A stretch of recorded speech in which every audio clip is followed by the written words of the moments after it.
उम्मीद सीरीज का day 1 complete हो चुका है और मैं तुमको अपना बता देता हूँ कि मैंने सिर्फ 2 चैप्टर कंप्लीट किए थे इस सीरीज से, क्योंकि भाई मतलब कि मेरा पता नहीं कैसे मतलब 20 मिनट का पहले बैकलॉग हो गया पूरे वीडियो में, और वो 20 मिनट का बैकलॉग बढ़ते बढ़ते बढ़ते बढ़ते पूरा 1 घंटे पहुंच गया, मुझे खुद नहीं पता चला, बल्कि मैं लेक्चर 1.25 में देख रहा था। तो ये इस वजह से आया क्योंकि देखो यहाँ पे मेरे पास मेडिजी है, तो इसमें मैं बीच बीच में रोक पॉज कर करके कुछ नोट्स या कुछ इंपॉर्टेंट पॉइंट या फिर हाईलाइट वगैरह कर रहा था। इस वजह से इसमें मतलब कि मेरा बैकलॉग होता गया 1 घंटे का, मतलब 20 मिनट से स्टार्ट हुआ और मैं 1.25 में देख रहा था पूरा लेक्चर, और वो 20 मिनट का एक्सटेंड हो करके पूरा 1 घंटे पहुंच गया। मतलब कि जब सर बायोमोलिक्यूल स्टार्ट कर चुके थे तब मेरा सेल साइकिल का चैप्टर 1 घंटे का बचा हुआ था।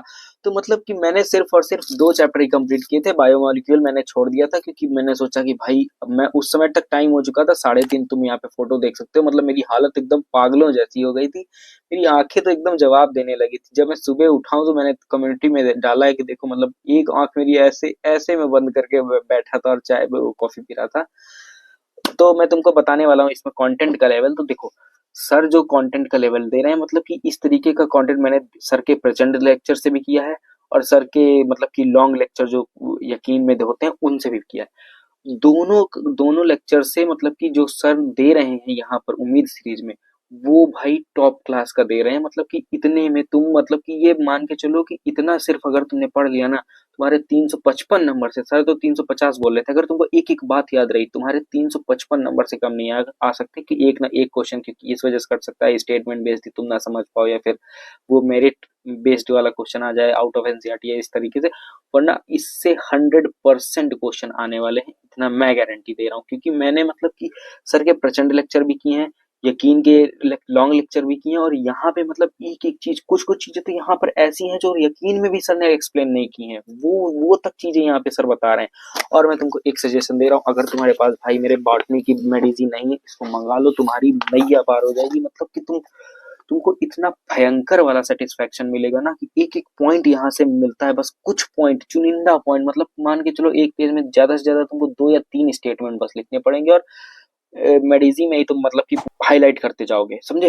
तो इस तरीके से इसमें कंटेंट होने वाला है। और मैंने अभी सुबह डीपीपी सॉल्व की है, यहाँ पे मैं तुमको दिखा देता हूँ। तो मैंने अभी ये डीपीपी सॉल्व की है, यहाँ पे तुम देख सकते हो, ये प्रोवाइड हो चुकी है हमारे उसमें पीडब्ल्यू के ऐप में, और इसको मैंने अपने टेलीग्राम में भी शेयर कर दिया। तुम नीचे वाले मतलब डिस्क्रिप्शन में लिंक है टेलीग्राम का, वहां से तुम देख सकते हो। वहां पे मैंने नोट्स और ये डीपीपी दोनों डाल दी है, तुम यहाँ पे देख सकते हो मैंने सॉल्व किया है। मैंने अभी सिर्फ और सिर्फ 31 क्वेश्चन ही सॉल्व किए हैं, क्योंकि मैंने बायोमोलिक्यूल छोड़ दिया था, इस वजह से सेल और सेल साइकिल की क्वेश्चन अटेम्प्ट किए, उसमें से 31 क्वेश्चन हुए, मैंने 5 गलत हो गए हैं और 5 मैंने स्किप कर दिया। क्योंकि भाई मैं तुमको बताता हूँ यहाँ पे सेल साइकिल का, यार मैं तुमको क्या बताऊं, सेल साइकिल का मुझे आज तक ये टॉपिक कभी समझ में आया ही नहीं। मियोसिस ये मेरा जान खा लेता है, ये टॉपिक मतलब मियोसिस से लेकर के आगे के पूरे इसके ये जो भी डायग्राम वगैरह है, मुझे ये पता नहीं क्यों नहीं समझ में आते। मतलब कि भाई मैं ये एक पेज में दो तीन बार पढ़ चुका, पर मुझे समझ में नहीं है इस मियोसिस टॉपिक के। मतलब कि स्टेटमेंट बेस्ड वाले जो भी क्वेश्चन होते हैं मेरे से हमेशा ही गलत होते हैं। फिर नॉर्मल क्वेश्चन तो हो जाते हैं, नंबर ऑफ क्रोमोसोम और ये सब,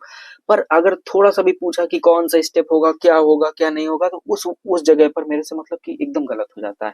इस वजह से मैंने कुछ ज्यादा ही क्वेश्चन, मतलब 5 क्वेश्चन स्किप कर दिए मियोसिस के ही, और 5 मेरे इसी बीच में गलत हो गए। दो थे हमारे सेल के और 3 तो थे सेल साइकिल के ही।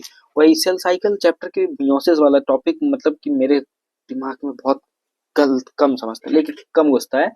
लेकिन मैं ऐसा करूंगा कि इसको मैं रट लूंगा, मैं मतलब एक एक चीज छोड़ूंगा नहीं, मैं सारा एकदम यहाँ पे एकदम चिपका दूंगा, ऐसे करके इसको पेज लूंगा और यहाँ पे ऐसे चिपका लूंगा, मेरे अंदर दिमाग में घुस जाएगा। और उसके बाद क्वेश्चन मेरे सही हो जाए, मुझे मुझे मुझे इसमें पीएचडी करना ही नहीं है, मेरे बस क्वेश्चन सही हो जाए, मुझे बस इतना ही चाहिए। उसके अलावा मुझे कुछ और चाहिए ही नहीं, मेरे क्वेश्चन सही होने चाहिए बस। और मैं तुमको एक इम्पॉर्टेंट बात बताता हूँ, तो जब मैं ये लेक्चर ले रहा था, मतलब कि मैं जैसे कि जहां मुझे समझ में नहीं आ रहा था या जो क्वेश्चन मुझे दोबारा देखना था, तो मैं एक पेज में यहाँ पे अपना स्लाइड नंबर नोट करता जा रहा था। तो यहाँ पे इस पेज को भी मैं डाल दूंगा, जैसे कि यहाँ पे एक इम्पॉर्टेंट काफी क्वेश्चन आया था यार, ये most important question 132 slide number पे है, तुम इसको देख लेना। और ये मियोसिस तो देखो मैंने तुमको बताया ये कि ये मेरे समझ में नहीं आती, और ये लगातार मियोसिस के क्वेश्चन मैंने नोट किए, क्योंकि ये तुम जानते ही हो मियोसिस के क्वेश्चन मेरे से नहीं बने ना डीपीपी में और ना इसमें।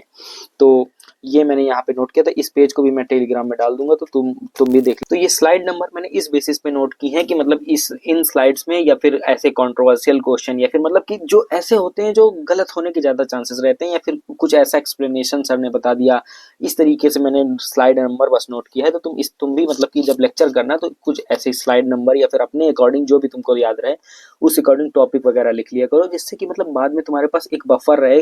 और इसी तरीके से हर एक पेज में मतलब एक कॉपी बना लो, उसमें डे 1 डे 2 करके ऐसे लिखते जाओ, स्लाइड 1 स्लाइड 2 जो भी तुमको ना समझ में आए उस अकॉर्डिंग। क्योंकि ये तुम्हारे पास मतलब कि 10 दिन 12 दिन बाद ये बायो की सारी क्लासेस खत्म होंगी, तो तुम्हारे पास मतलब पूरा लेक्चर ऐसा ना हो कि भाई मुझे कुछ आता ही नहीं है। तुमको ये रहे कि मुझे बस इतने स्लाइड्स नहीं आते हैं, बस इतनी स्लाइड्स मुझे खोल के देखनी है। तो इस तरीके से मतलब स्मार्ट स्टडी करो भाई, प्रोफेशनल, समझ रहे हो, हाई लेवल सोचो। क्योंकि अभी से तुम सोचोगे तो कॉलेज पहुंच जाओगे, और मतलब कि नॉर्मल तो सोचना ही नहीं है भाई। नॉर्मल कौन है यार, 12 12 13 13 घंटे चेयर में बैठे हैं, तो ये नॉर्मल होता है? नॉर्मल आदमी, सरकारी आदमी एक 8 घंटे बैठने में 4 बार ब्रेक ले लेता है। हम लोग तो फिर बच्चे हैं, ना कुछ खा रहे हैं ना कुछ पी रहे हैं, बस बेचारे बैठे हैं ऐसे ही। चलो, ड्रामा कम, ज्ञान ज्यादा। और उसी के साथ मैंने ये जहाँ पे तुमको जो प्लानर बनाया था इसको भी मैंने टेलीग्राम पे शेयर कर दिया था, तुम वहाँ पे देख लेना। और यहाँ पे जैसे जैसे मेरे चैप्टर खत्म होते गए मैं लगातार मतलब तुरंत उठा करके यहाँ पे टिक लगाता गया। इसमें ऐसा नहीं किया कि चलो सुबह लगा लेंगे बाद में लगा लेंगे, भाई कोई बैकलॉग नहीं, मतलब कि जो होगा तुरंत होगा। तो बस फिर इसी तरीके से मेरा उम्मीद का डे 1 गुजरा, और रात में मतलब कि भाई मेरी सुबह एक आंख नहीं खुल रही थी यार, पता नहीं मेरा कल कल संडे है, कल मेरा ऑफलाइन टेस्ट है, मुझे सुबह 6 बजे निकलना पड़ता है, मेरी हालत क्या होगी तुम बताओ, मतलब मैं कैसे मैनेज करूं। लेकिन हाँ, ये एक चीज मान सकते हैं कि जैसे यहाँ पे तुम देख सकते हो, ये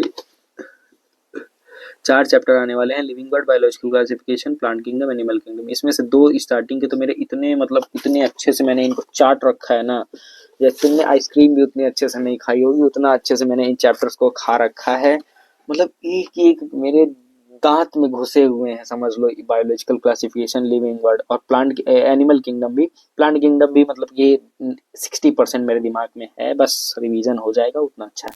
तो मतलब इन चैप्टर्स में इतना दिक्कत नहीं होगी। बट हाँ, मैं सोच रहा हूँ कि यार 2 से 2 ढाई तक मैं सो जाऊं, जिससे कि कम से कम 3 घंटे 4 घंटे तो सो लूं, नहीं तो मैं पागल रास्ते में ही कहीं लेट के सो जाऊं और लोग मुझे भिखारी समझ के भाई पैसे रख के चले जाएं। बेइज्जती हो जाएगी यार, ऐसे थोड़ी काम चलेगा, ऐसा नहीं हो सकता ना। नो, कॉफी पीना पड़ेगा।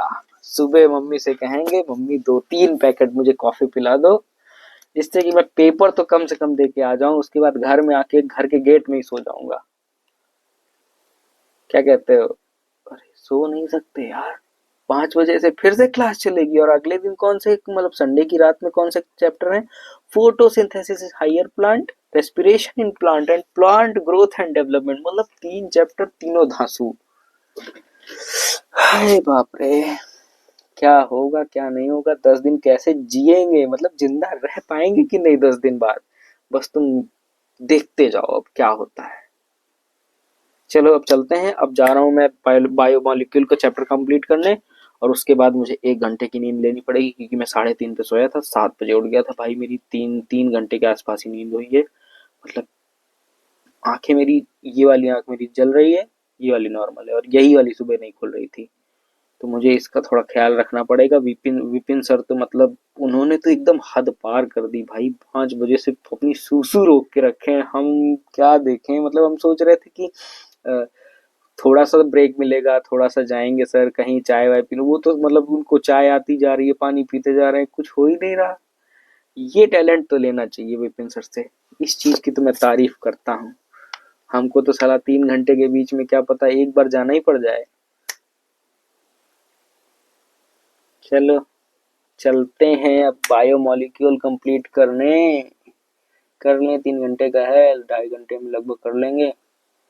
उसके मेरे पास नोट्स नहीं है यार, मेडिजी है लेकिन वो समाप्ति मैम की है, तो विपिन सर अपना अपने हिसाब से पढ़ा रहे हैं। क्या करें क्या करें क्या करें। ऐसा भी नहीं है कि सर पहले से स्लाइड्स दे दें तो उनको सामने रख के या प्रिंट करवा ले, कुछ तो करवा लें, कुछ तो करवा ही सकते हैं ना। चलो मैनेज करते हैं, दिमाग में ही घुसाएंगे और क्या करेंगे। इस दिमाग को मुझे यहाँ से छेद करके पूरी बायोलॉजी फिजिक्स केमिस्ट्री तीनों घुसा देनी है अंदर और बंद कर देना है, अंदर और कुछ जा ही ना पाए। अल्लाह, नीट का पेपर ऐसा अटेम्प्ट करेंगे ना, निकलने के बाद पता रहे कि हाँ कॉलेज तो मिलेगा, वो डिसाइड होगा बाकी रैंक वगैरह पे कि कौन सा मिलेगा। कॉलेज तो मिलना चाहिए, क्योंकि समझ रहे हो ना बात अब अस्तित्व पर आ चुकी है। क्योंकि चलो बताएंगे तुमको नीट के बाद ही, अभी क्या बताएं।